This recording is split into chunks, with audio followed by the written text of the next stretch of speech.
How to record. 1 second. Um, okay, recording has started. Okay, Elizabeth, do you want to say some formal recording remarks, or shall we just? No, I would. What did I read You asked me recently? about Spanish and whether Well, no, Spanish is becoming. there are other people who comment on the number of languages that you write in, which is so marvelous and so extraordinary. But it seems to me that more and more that Spanish is your, is your language of love. Yeah, Is well, it's this certainly true or not? it True or is false? a language of love for me, but it's certainly, I must admit, not the only language of love. I mean, I have loved in French and in Creole as well, and in Yeah. English, and a bit in Portuguese. So all of the languages, without Hmm. having loved in them, I don't think I could have written in them. And So the interplay among those different languages is important to your the inspiration the then. interplay Yeah. with actual felt experience, lived experience. I mean, Yeah. of becoming drawn to a person or a way of life or a culture, and becoming, feeling at home in that culture has been Hmm. important to me. I'm essentially, I don't mean to brag about it, but I'm essentially a homeless person, intellectually, spiritually, because of my original home being forever sort of changed, changed utterly. I mean, Well, to quote I think you can't Yeats. see my whole outfit, but I have dressed in a Middle Eastern Oh, I wish costume I for could this. see. I wish you So, could step back and. well, I'll show you. It's my Middle Eastern costume. You Oh, see, oh yes, yes, it is. It is I dressed an for our original, interview an in this. original. No, I mean, was born a Tamil in Ceylon, which no longer Yeah. exists. Ceylon is now Sri Lanka. I was born a Tamil at a time when English was still an important language in the country. It still Hmm. is, but it's not the main language. The main language is Sinhalese, followed by um, English, Tamil, and essentially. I'm a Tamil, which is a minority in that island. Hmm. And I've always been a very proud Tamil, meaning very proud of my roots and the Hmm. struggles involved in being a minority wherever, including not only in Sri Lanka but also in other places where I've lived and grown up. So I proud because of my father and my mother, because of my grandparents. I'm also proud as a poet because of certain family heritage. My father was a poet. He was also a diplomat. Really, I Yeah, didn't know that. Yeah. yeah. And my great uncle, cousin to my grandfather, my mother's father, was Tambi Muttu, who founded Poetry London, Hmm. and did a lot for poetry during the war. He was the only one publishing a monthly poetry magazine when London, England, was short of paper, and he managed to publish early Dylan Thomas and covers by That's Henry Moore fascinating. and all the. So all of that was in my background. So But when I is that before you actually went to London yourself? yeah, yeah, I mean, Yeah, I'd heard but your about. family was already there and was a literary presence in Well, London Tambi Mucci before. was already there, and when Yeah. we got to London, I was 8 years old when I got to London, and I met Tambi Muttu in London. My father would see him once a week. He would, for a while, he would come home for dinner once a week, and Hmm. so that was a wild shock of white hair, and and a literary man, and a swashbuckling sort of debonair figure. Hmm. When I looked at him, looking up at him. And my dad was also was a stylish man. And so the two of them were, I was impressed. I didn't know much about Tamimuttu's poetry, but I knew that he Hmm. edited these magazines, Poetry London, then Poetry London, New York. And so I had that experience as a child. But, essentially going back to the question of being homeless, I mean, the issue Of course, Excuse me, let me yeah, ask you a question yeah. in here. Would that be, would there be some sort of parallel with the famous Tagore family? You know, there are other families that are international who have had this extraordinary impact culturally and artistically and literarily. Would that be fair or not? Well, I mean, you mentioned the great Tagore. I don't know enough about Tagore's family, but I know a little bit about Tagore, who went to Argentina, Tagore, who went to England, Tagore, who translated himself using Mm-hmm, sort of Victorian English into mm-hmm, English. Tagore, who was a close friend of, I think it was Victoria Ocampo, who later mm-hmm. founded the magazine No, but I'm Sur in thinking about the Argentina. international sort of circulation from Yeah. that part of the world and that part of It's very interesting you mentioned Tagore. the colonial Yeah, yeah. No, no, no, no. That's very, world that have had enormous impact, you know, otherwise. Yeah. yeah, no, I'm very glad you mentioned that. I don't want to pretend uh, to somebody so large a figure as Tagore, but I admire Tagore and I admire Tagore, the internationalist, and certainly a model. Another model of an internationalist for me was Pablo Neruda, who Mm-hmm. became a consul for Chile in Ceylon in the 1920s. So where he wrote much of Residencia en la Tierra, Residence on Earth. So Mm-hmm. when I learned about Neruda as the only Chilean, I imagine, at the time in the island, uh, and I was thinking about diplomacy, it was a natural fit for me to Mm-hmm. imagine becoming a diplomat, in this case for my adopted country, the United States, but to go to Chile or to go towards the that distant country from which Neruda came. And so Neruda, as a diplomat and as an international traveler, Tagore, yes, and these are certainly figures that have Well, they're inspired me. Yeah, enormous yeah, in that sense, and I'm going to interject this as well because I was just thinking, you know, about. I mean, this is very broad, but you know, your statement and your petition about the defense of poetry, and I've been, you know, thinking, you know, I've been a Shelleyan, you know, fan for a lot of my life, you know, this sort of thing. right. But it's what you know, I think for a long time, especially in the United States, which is not particularly, you Tagore, Neruda, your family, these are people who have an international reach that is not always, you know, honored in the United States because the United States has not been particularly a country that acknowledges its best intellectuals, its best writers. It simply hasn't. But an interesting thing is that poetry has come back just really, I really think in the last 5 to 10 years, has come back into the national discourse in a way that and in a place of honor in a way that it really that I haven't seen, and I've been around in poetry circles for many years, and I love that, you know, that there is a place in the media, you know, there.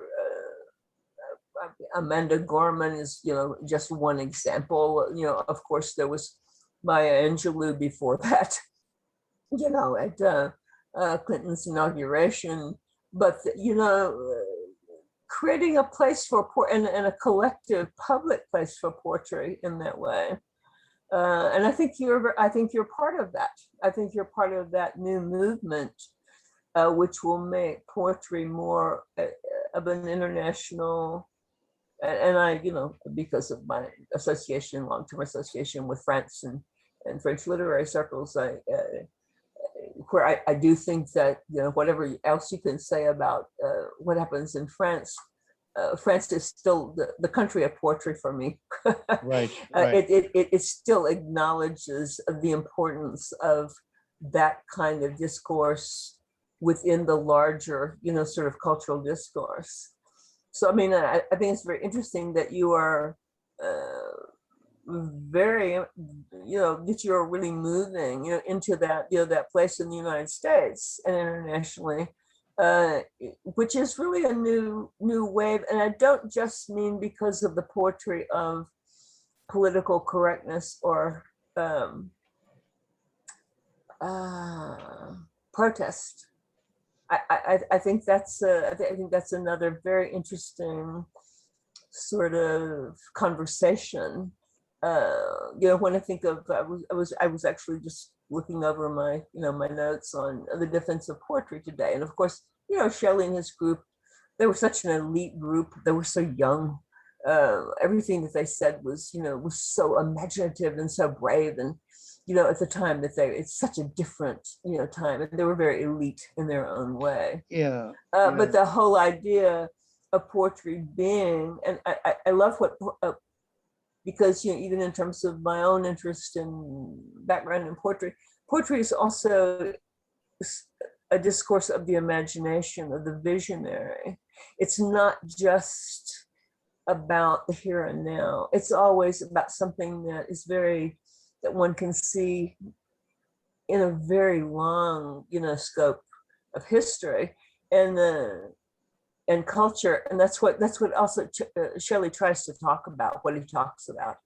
well, I mean, That Shelley talks about the poet as being the unacknowledged legislator of the world, Yeah, well, that's and the that's the word. most That's the well-known word. phrase. That's the But of word. course, Yeah. that's a phrase that's inspired me and inspired many others. And the recent situation with poets being killed in different countries, in different places, in Myanmar, for example, in Burma, maybe 30, 40 poets have been Hmm. murdered in the recent period, and poets have been jailed in Sri In Lanka. Myanmar. Yeah, I think those are the sorts of horrific numbers, because so many people have been killed in the protests against the junta that took over Yeah. again, that jailed Aung Suu Kyi and the government there. But What do you but think? Is that because poets have been more contestatory there than I other don't I don't places? I don't know why poets, and I think the poet. I don't think there is this sort of this fear of the political expression among poets Yeah. in these countries, or in Myanmar, or in elsewhere, and I don't think there's no aesthetic problem with writing about politics, and Hmm. there's almost a sense of obligation, I think, of necessity. This is why we are here. If we don't write about this, then what is our role? Why do we? What is our role in society? I think Yeah.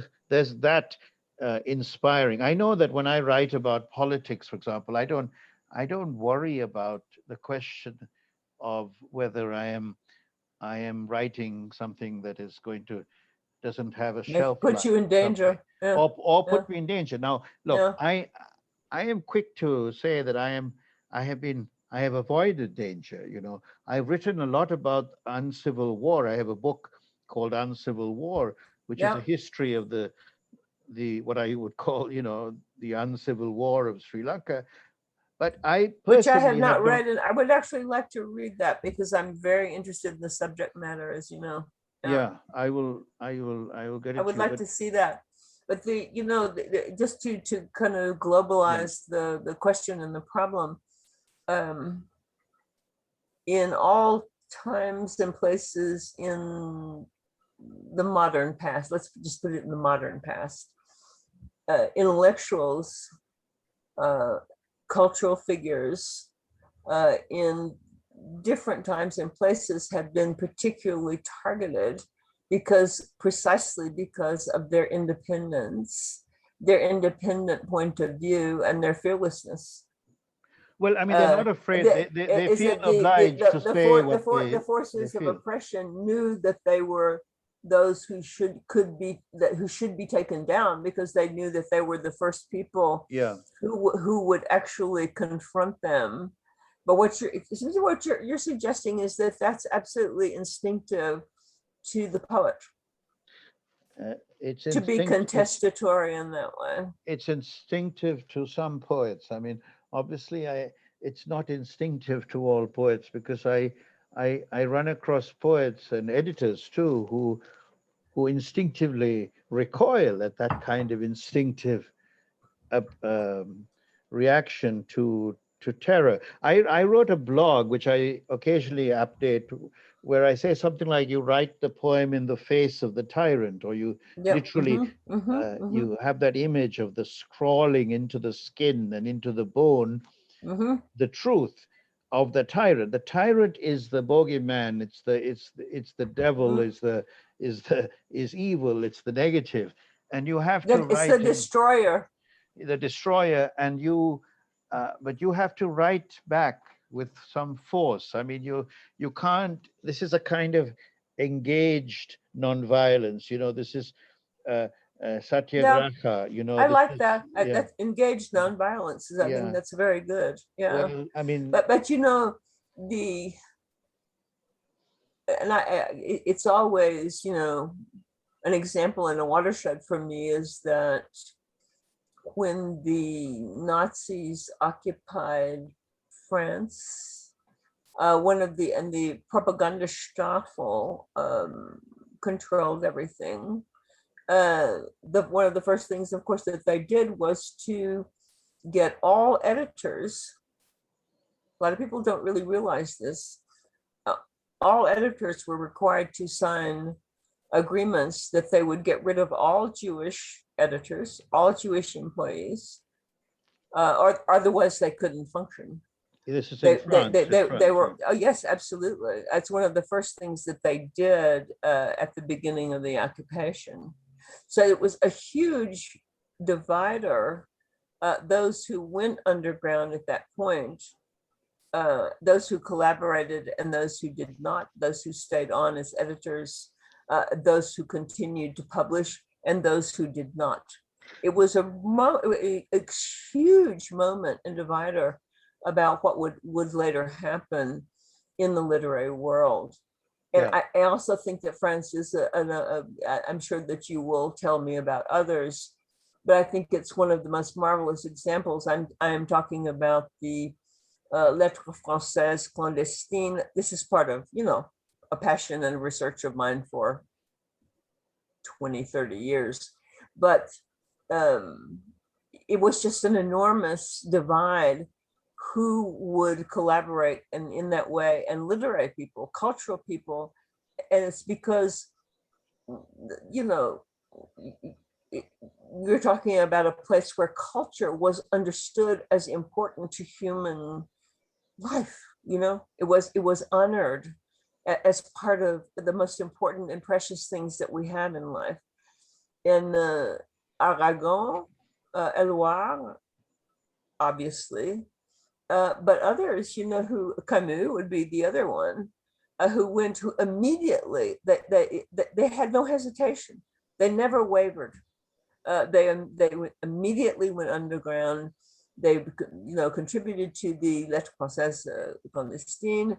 They were involved in distributing the clandestine press, which was also a literary press. It was a literary press as well. Um, you know, uh, and Les Éditions de Minuit, we're talking about Beckett, we're talking about many other international figures who Right. were Right. involved in these things. I don't think there's a better example that I know of historically that was as well organized, as brave, and as consistent in making poetry. They were smuggling poetry in and out of the prisons where people were being tortured. They really did it. So, I mean, I think, I acknowledge and honor what you're talking about, in the sense that, but it is one very good example. I suppose samizdat in Russia, that there would be other movements that you could cite that were well organized in that sense and made the impact that they did. But Well, and honestly, yes, and individual poets and yeah. writers have been jailed and have smuggled out their works. Nazim Hikmet, for example, from Turkey, who wrote Human Landscapes, which is the English Mm-hmm, translation mm-hmm, of a mm-hmm. verse novel. I mean, a huge epic poem that I Well, think he that would be wrote it another very good example, on little and slips of a more cigarette recent one. paper. Yeah, Yeah. yeah, a more Um, recent one. the Yeah, the point being, you resist or you capitulate. You go. You have a choice. It's your job is on the line, or your family, or yeah, whatever. You take a absolutely. risk, and I guess it sometimes the risk, it's very clear to you. You don't really have much, you know. And then, of course, earlier people went to join the civil war against Franco, and Yep, and absolutely. and civil wars are righteous at some point, and they can be lost, and so we have to. I mean, I know because I'm from my country of birth, the civil war for the Tamils was lost. I mean, it was lost for many reasons, both internal to the Tamils as well as external. Hmm. It was lost for international uh, stupidity decisions that were made, such as the assassination of Rajiv Gandhi. But it was also lost. There's a practical result, which is Hmm. the the prejudices and the injustices, the inequalities that led to eventually to an armed revolt, uh, continue, persist in different ways. There's just but I mean, one thinks about ecological punishment as being the final. I mean, we all have to deal with mortality, no matter how brave Yeah. we are, and whether we die like Wilfred It Owen. happens. That's the Yeah. tragic fate of humanity. That's true. But within your power, realize your power is what I would say. And Yeah. if your power is to be realized, is comes with the imagination and with the pen, then work on it. And I work You're on it coming in. around to the point that I really Yeah. wanted to make. That it's not just about bravery. I mean, it's certainly about that bravery in the face of oppression, but it's also that the precisely that writing, that and then poetry in particular, which a lot of people would like to think of as a frivolous occupation.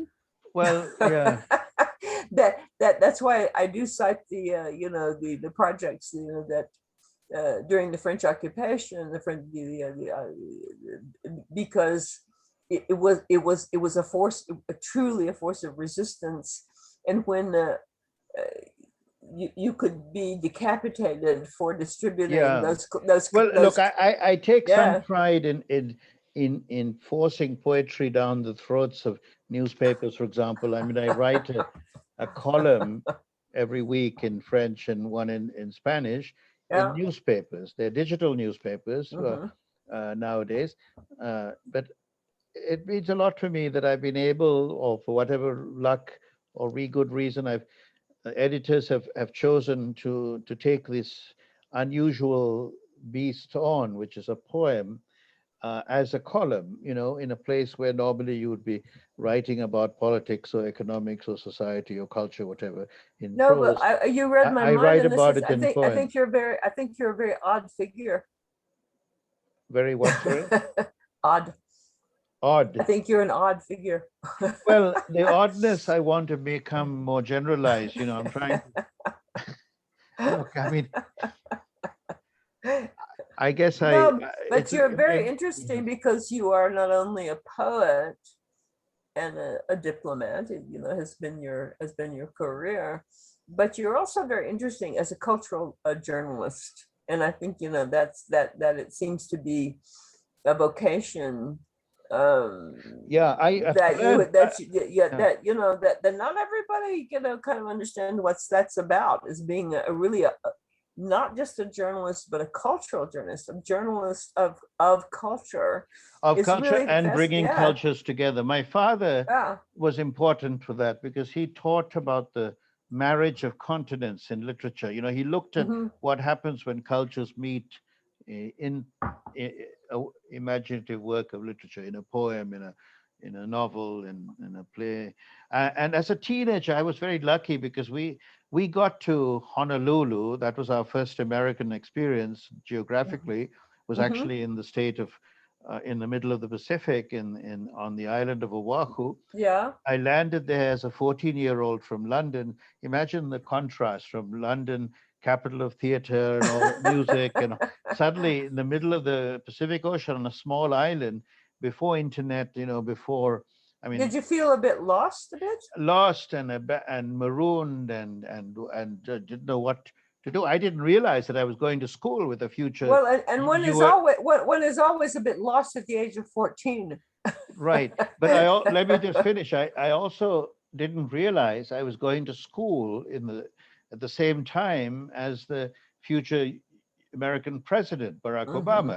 I mean, we Mm-hmm. were classmates by 1 year difference. I mean, we knew each other a little bit at high school. So it's a strange world. It's a very small world. And It is. I mentioned Barack Obama because of his support also of the arts and of reading, Mm-hmm. especially, and his inviting poets like Elizabeth Alexander to read a poem at at his inaugurations, and his Mm-hmm. support of Rita Dove and other poets throughout his time as the president. I just got a book, Rita Dove's new book of poems, and it I meant, love Rita Dove. Yeah. yeah, she Yeah. has a mention from Obama at the back that when he gave her the National Medal of Arts. Mm-hmm. You see, so anyway, which I want to bring this back to internationalism in the United Good. States, because there Yep. are internationalists in the United States, and there are readers like Barack Obama, for example, and there are traditions also like Allen Ginsberg. I mean, Allen Ginsberg Of was an course. internationalist, Of course. Yeah. and he was also full of the American vernacular, his own particular vernacular, in certain poems. So I'm a great admirer of Ginsberg. Do you know that his poem America? yes, yes, yes. What a $2.46 or Yeah. something. America, I used to teach it in my creative writing wonderful courses. poem, wonderful poem. And I was very lucky again because as a teenager, I got to Hawaii at 14. I started writing poetry at 14, uh, 14, 15. And my father was a poet, so when I started writing poems, he couldn't discourage me, and he encouraged me. He read my early poems and commented on them. He also introduced me to his poet friends, which among them Rule Denny, who had written a chapter of The Lonely Crowd at Chicago, and he was a poet. Uh, Retired and teaching in Hawaii. But Hmm. more than that, he introduced me to Ginsberg. He was who Allen was my dad's friend. So my dad invited Allen Ginsberg, Wale Soyinka, Ken Sabura Oy, Janet Frame, Nissim Ezekiel, A.K. Ramanujan. I mean, amazing literary figures, writers, Hmm. to Honolulu for a conference on the cross-cultural sort of study of literature and what at the East West Center, where my dad got a job and was working. He moved from the Sri Lankan Foreign Service and the Civil Service to an American academic job at the East West Center in Honolulu. Hmm. And he was there for about 8 years in that job. Anyway, that's he with that job, he brought these writers to Honolulu. And I, as a teenager, played hooky from high school and To go went and in hear him. to listen to all of these Yeah. conversations, which was an amazing experience. And so it was an internationalist experience. Here I was with writers from Africa and India and the Pacific and so on, Hmm. but in the United States, in an American state, Hawaii. So Hawaii is an important teacher for me about what America can be That's very and interesting. should be. I'm really not familiar with that Well, context. it's just So that's the interesting. make. Can you imagine a state where there are lots of Japanese and Koreans and Chinese and Filipinos Asians. and Samoans and Tongans all Yeah. together, and they are all American In Hawaii. in Hawaii. Yeah. So That's interesting. necessarily there's a kind of melting and a kind of multicultural party that takes Do place. we call it the Pacific Rim?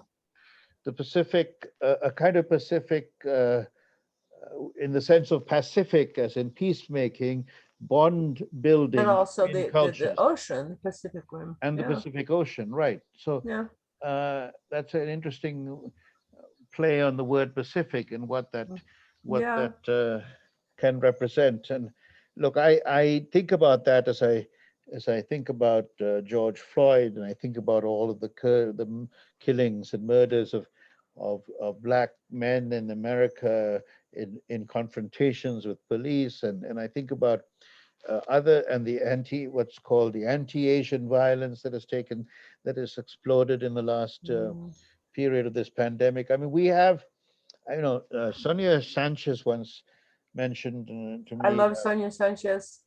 I didn't I know that heard. you. I didn't know that you were old enough to know Sonia Well, Sanchez. I was young I at the am. time. I am.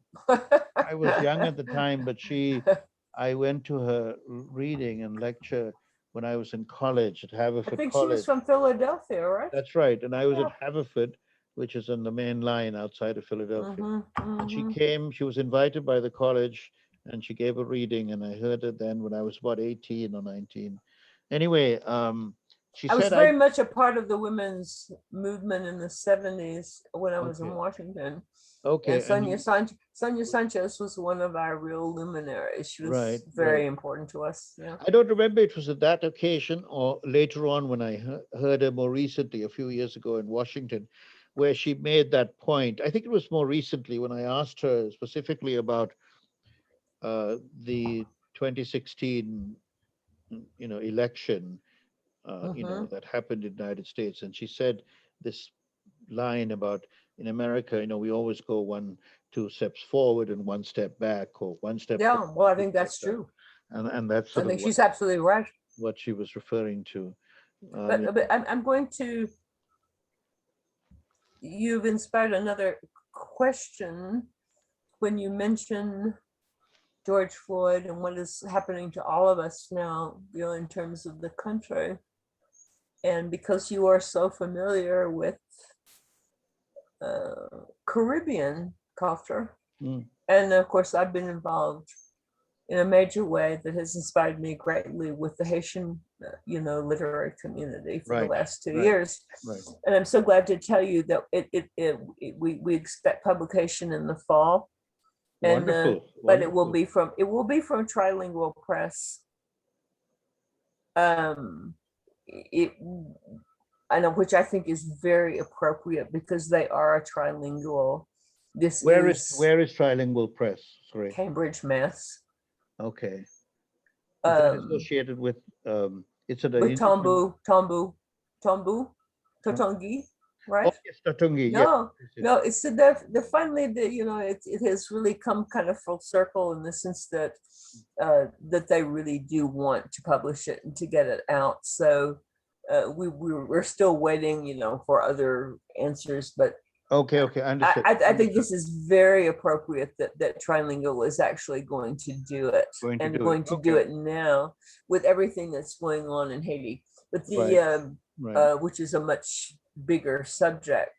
But what I found, when I was teaching at Wesleyan, I was recruited, by students to teach a small seminar. Actually, that you could do that at Wesleyan. They could recruit you to do this, Mm, on African and Caribbean culture. yeah. I was in the French department, Romance languages, and it was an important moment and opening for me in the sense that I sort of had to learn along with my students, about Caribbean literature, and I had to learn about.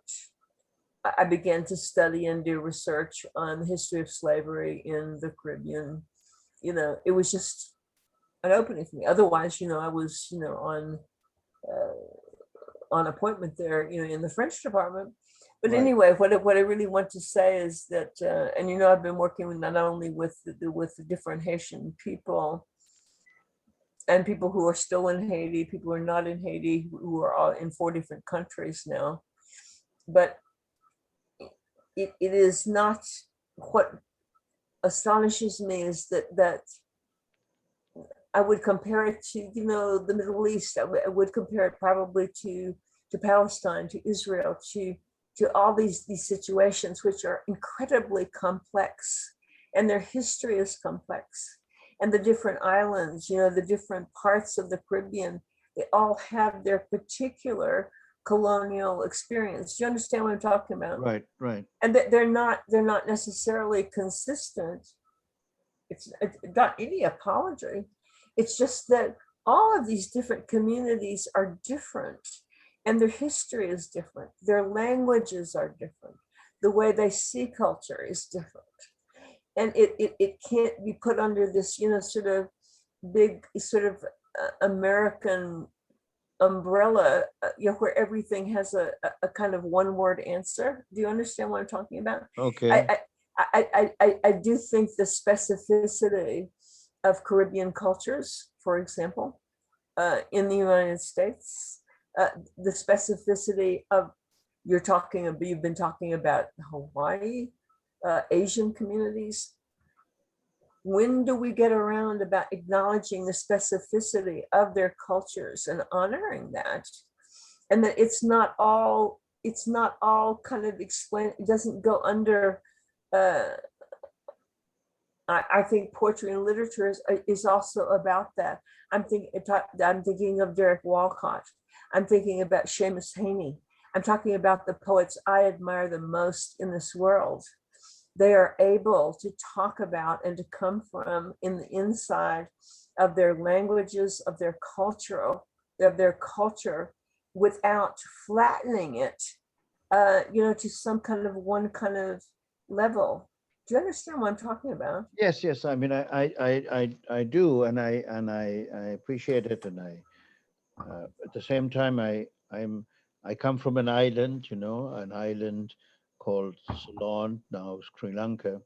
I've lived most of my life on islands, and including the island of England, and the island of Oahu in Hawaii, the island of Manhattan in New York. So I've lived in many islands, and the island of Hispaniola. You are an insular insulaire. That's right, je suis insulaire. And so I've I've also, as my father once told me, if they call you a wog, don't be alarmed. Just remember that means you're a Western Oriental gentleman. So just turn the turn of That's a quite beautiful. You yeah, must have turn had it a very to. beautiful father. Well, he was very kind on that point because it was helpful because to deal with prejudice, words like Sambo and Wog and other terms that were hurled at you as a kid in by some people in London and when I was growing up. But so I live in that contradiction between wanting to be one island and wanting to be every island and it's all of its specificity and its differences. I mean, No? the Carib peoples lived on different Caribbean islands. The uh, Taino, for example, you found in the Dominican Republic, which and in Haiti, which is now part of Hispaniola, or the earlier term, Mm-hmm. Mm-hmm. I I'm sorry, I'm having a blank just right now. There are different names for the island. It's not Mm-hmm. Hispaniola Mm-hmm. is the colonial name. But Mm-hmm. if you go, I mean, the language that the Taino language you Excuse me. find I'm in New Mexico. I live just about 30 miles from a town called Espanola. Hispaniola. Okay. Okay. Um, uh, Quisqueya is the name I was looking for. Quisqueya is the name for the whole Mm-hmm. island before Hispaniola. And so the Taino, there's still, I was told, I was chatting with a Dominican friend of mine the other day, and she mentioned that Taino is still a culture, a living language in certain parts of, Yeah. in the island of Dominica, for example, and in a little small part of Puerto Rico. But Mm-hmm. in the Dominican Republic, it's names of in the language. It's certain places, but it's Mm-hmm. not.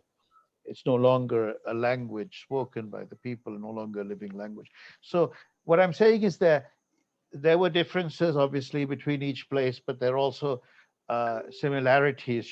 So the term Caribbean or why the Caribbean islands come together to play, for example, in cricket on the world stage. It's the West Indies playing together against England or against Well, Australia. but you know, I mean, even the whole history of the original in the original in yeah, Autochthonous people, yeah, autochthonous people, the Carib, they were a different group. They were not the they were not the slaves who were imported there. In right, fact, they right, were right. You have, yeah, yeah, in fact they were wiped out, you know, as you probably know, by disease largely. So I mean, there's simply a much longer term history, both linguistically and historically, that people are unaware of. And I and we think should make people aware of it, and we should do our yes, part in keeping absolutely. that, celebrating that diversity, the richness that comes from that. It's like wealth, right? If you realize that there are many different shades of of one color, and there are many different shades of ideas, it's the Absolutely. richness for you, the reader, and you, the teacher, and you, the There's even American reader. a poem there. There have been some Caribiana, you know, some really important research and Yeah. collections that were done largely in English Okay. about those cultures, and poems that were actually you know, published about the Carib, Okay. Okay. the original autochthonous people. You know, Yeah. it's sort of like I hate to say, you know, in English, it's sort of like Hiawatha and Longfellow, but it's a bit, you know, with that point of view. But people would not even be aware that I have a very much historical kind of Yeah, but you were going to, Elizabeth, consciousness. you were going to ask me a question about Haiti, right? Yes, So, yeah. yeah. Well, um, what to do? uh, we're, we're going to publish this, and you know, the project that we started, to which you happily contributed, and you are only one of two people who are actually not Haitian who are will be in the anthology. The other one is Hirschman. I don't know if you know about of Hirschman, um, but it started because of you know, Trump's comment that Haiti.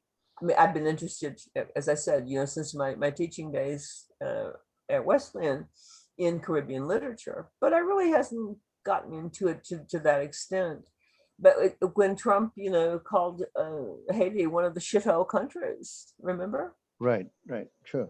That's how we made. And also before that, I had been working with for a very long, you know, 20 more years, you know, with Jacques Lancourt and the, you know, groups in France who had been involved with Haitian poets and literature. Actually, Jacques Lancourt wrote his thesis on Caribbean, on Haitian poets. A lot of people don't know that. But so I remained, you know, very, very interested in it. But when that happened, we just all started to get in touch with each other, and kind of what could we do to Right. present the richness. And when I think of Haiti, you're talking about islands. I think of Ireland, you know, as well. I mean, think of the disproportionate literature, for example, that an oppressed culture such as the Irish, compared to, think of that, the Great British Empire, right? Think of that. It's not exactly the same situation, but I think it's very interestingly parallel in the sense that the Haitians who really have produced this really, I'm sitting here with a pile of it on my desk. Yeah. Uh, No, no, you know, just I'm very, very close to, an extraordinary body of poetry yeah, and literature yeah. that even with what I'm seeing right now with this, we can't go into the assassination, all this kind of stuff, and what's coming out in the American press, which is really so distorted about Haiti. Well, yeah, you know that I'm very close. I mean, it's like another home for me, or I or know, a I new know. home for me. And I write in Creole and I write in French, and I write every week for a Haitian newspaper in I French. know what du port. Yeah, La Voix du Port. That's right. And the Hmm. newspaper is called IT en Marche, and the Hmm. column La Voix du Port. So I write about what's going on in the island. So I feel like I'm on the island, even though I'm not physically on the island at this moment. I feel I Well, am. they're having a lot of trouble, as we know. Yeah, and I what I mean is that it's a possibility. I'm inspired by Haiti in the way that CLR James was inspired by Haiti, and to write and to research and write the Black Hmm. Jacobins. I mean, CLR James was in Paris writing and doing some of the research for that great book of history, and it's a book that has inspired I think humans all over the you world. know, and also the performance poetry, the liveliness of I think it's Yeah, I mean, an extraordinary group yeah, of of writers. creative I people. actually do. Yeah, yeah. Yeah, No, yeah. They, it is, and that's why no matter how much the people suffer, no matter how many horrible murders take place, has happened in the recent period, including the assassination of the president, including the killings of human rights activists and journalists just the week before, and so many others. A few hundred people have been killed, and and several hundred kidnapped in the I don't know the exact numbers of kidnappings, but I've been a lot trying of to stay. people. I've been trying to stay in touch with several of them now. And I Yeah. think they're having a very hard time. I But know at the they are. same time, life always goes on. The sun Yep. always rises, and people are living in this chaos and in this and its uncertainty and managing. Uh, when dégagem, I manage, I get through. And so you They're an incredibly brave, resilient resilient. Yes, people. right. But also what I have really loved in there, talking about your love poetry, your erotic poetry, those kind of things. I love this gamut that you get in their writing, from the lamentation, the protest, the suffering, but also this extraordinary celebration of life and l'homme vital. Quite seriously, Yeah. Well, I mean, I wrote a book. it has an extraordinary range, and I love that about them. The You're talking about the poems that regarding that I inspired by Haiti or inspired in Haiti. That Are you talking about Well, my no, own? I'm talking about the from the 30 people I've collected them Oh, yeah, from yeah. In this for book, yes, my right, anthology. right, right. So, No, that's which are okay. extraordinary. Which includes three of those poems that I published in a book, Absolutely, it certainly does. But to Lille they're Nostalgique. Yeah. yeah, yeah, they're of course they're in there. I can't I resist by telling you before I need to tell you that I have news as well about publishing. My Mhm. book, I'm now calling it Poet and Pola, the poet in the port of the poet, will be coming out next year from Mad Hat Books, and that's a book of poems written in Creole, translated into English. So it's a bilingual book. So I'm very excited about that. So That's yeah, wonderful, that's my latest Indran. news I want to But share. I must tell you something. Tell me. My friend Eddie Toussaint. Are you ever in contact with him or Tombu? This Uh, group. I'm I've had a little bit of contact with him, not much. I'm mostly in Yeah, contact well, with I his must tell friend you, Denis he Lautour. is one of the most important forces, for Haitian literature in the United States. There's no question about it. Tonton And Guinea, you mean? Yes, is I will be. Eddie Toussaint Totongi, Yeah. founder of Tombu and the top editor at Trilingual Press.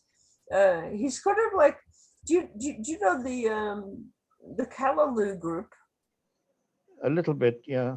Yeah, well, I've worked with them also. I was, twice invited to be, to No, work no, with I know them. he's a Yeah, very important force in Haitian he poetry absolutely is. and publishing.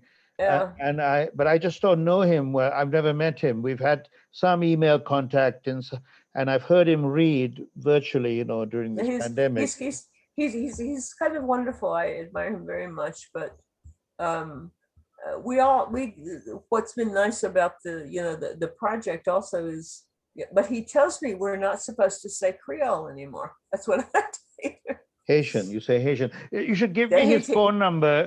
And He tells me that we're supposed to. I'm not supposed to write Creole anymore. I'm supposed to say Haitian. all right, that's right. That's the latest thing. You should give me his phone number because I'll be going to Boston, Cambridge to give a reading from Blue Window in the middle of October. Oh, good, I'd like to call perfect. him and email Yeah, him. well, you should. You should. He's an extraordinary figure, and he's been wonderful to work with. So Good, good, I think you would enjoy meeting him. I great. think we must go now. We're close to our hour, Are we? but Okay. All right. Okay. this has been a wonderful experience, Thank and you. we must follow up with another one. All right. Sounds good. I hope this has been, yeah, well, it is wonderful. Thank you. All right. So I'll stop the I enjoyed it. Thank you very much.